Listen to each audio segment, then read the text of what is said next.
The biggest motivator, I'd say, was my father. Me and Lucas, we bleed. Everything is all farm stuff for us. We wake up in the morning, we're thinking constantly how we can improve this place, how we can just do better with the resources we have. Young enough and dumb enough, but there ain't much that we won't do. We farm all in Lamoille County. The farm is in Hyde Park, Vermont. We have 350 acres all on river bottom. So right now we're injecting manure. Spring 2023. Milking 400 right now. 400 Holsteins. A couple of pets that my mom likes. If they're cool, if they're a color breed, odds are they come here. Originally, it all started with my grandfather next door, and that place burned, and they bought here, and then they rebuilt everything in '98 and '99, and then in 2003 we built the parlor. Then my dad bought everything from my grandfather in 2007, and pretty much since me and my brother were born, we've been, this is it, this is everything for us. Dad built the parlor in 2003, double 16 herringbone with end goal that he would milk up to capacity for the parlor. It's a little bit of overkill for parlor for us. In 2009, actually, he was diagnosed with multiple sclerosis, where that's how he passed away, was from that 15-year battle. If it was up to him, he would have been milking 1,000 cows 10 years ago, but his health just wasn't all there. He was the biggest motivator. I wouldn't be the man I am without my dad looking over me and self-guiding me at some point in time, whether that's a burden, I don't know how you want to take it. Where I've came from, I think, is a big pusher of who I am.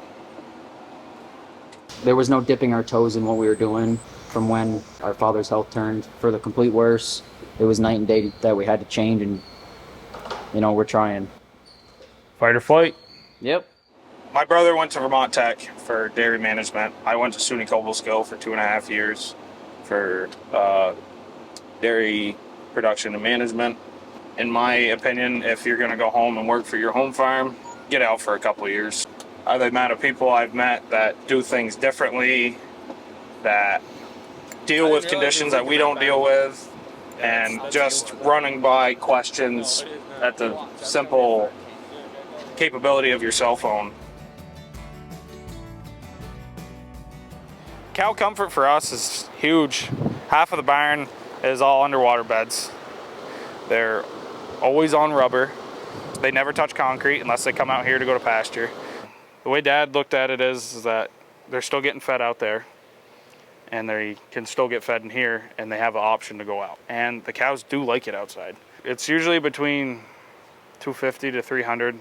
So that's including heifers, bred, older cows, or low lactation cows.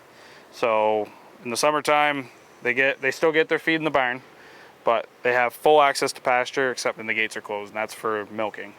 If it's in the middle of the hot days of summer, morning time, right after they're done milking, 4 o'clock, 5 o'clock in the morning, they'll go out in the barnyard and lay down. Middle of the day, the barn is full when it's warm. Nobody would want to be outside either. And then at nighttime, when it finally cools off, that whole entire group's just about outside. It's tough, and you don't like the phone calls at 12:30 in the morning, but When you're going to shut down your entire field day to go back into the barn to deal with a sick cow or something. If something goes wrong in the barn when we're trying to hammer out field work, it comes to a halt. it's the way of life with these 1,200-pound animals. So spring and summertime and fall time, there ain't really much days off.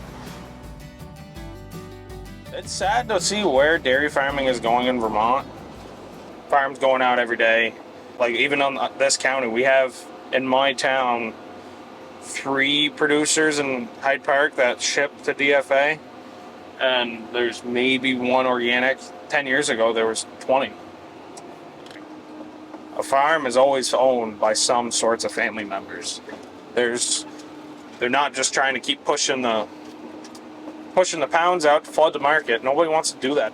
They want to be conservative, of course, but at the same time, they want to make sure that their pockets aren't emptied, and they want to be respectful doing it.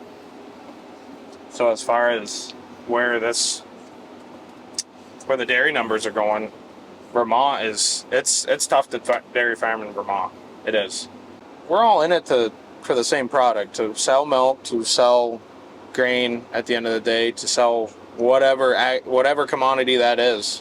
They know, a farmer in Vermont knows what they're up against, whether that be land base, quota, help.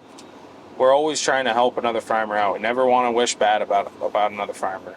That's a U.S. thing.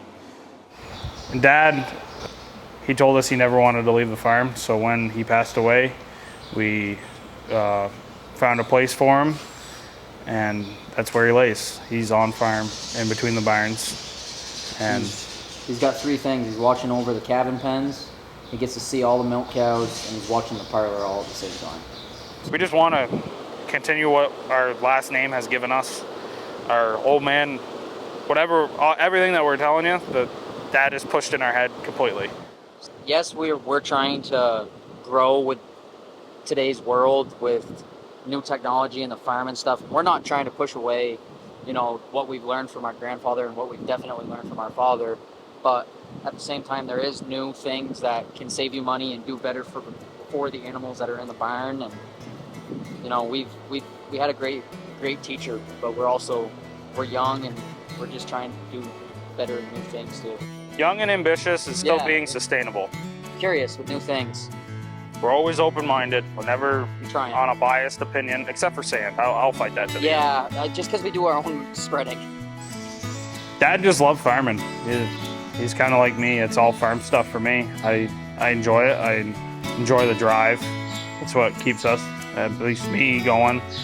I just love the life, the legacy that this place has, that where we will be in 10 years, we don't know. It will be farming, but we don't know how. So yes, we want to have room for expansion, but as the base program is inflicted, it makes it a catastrophic nightmare being able to milk more cows. So where we'll be in 10 years, whether that's with milking the same cows and being more diversified, crop farming, or also, the whole market of beef calves, that kind of stuff, is just, do we end up milking the same amount of cows but trying to find other ways to make the farm profitable? Guess we'll see. Yeah, But yeah, that's it. It's our story.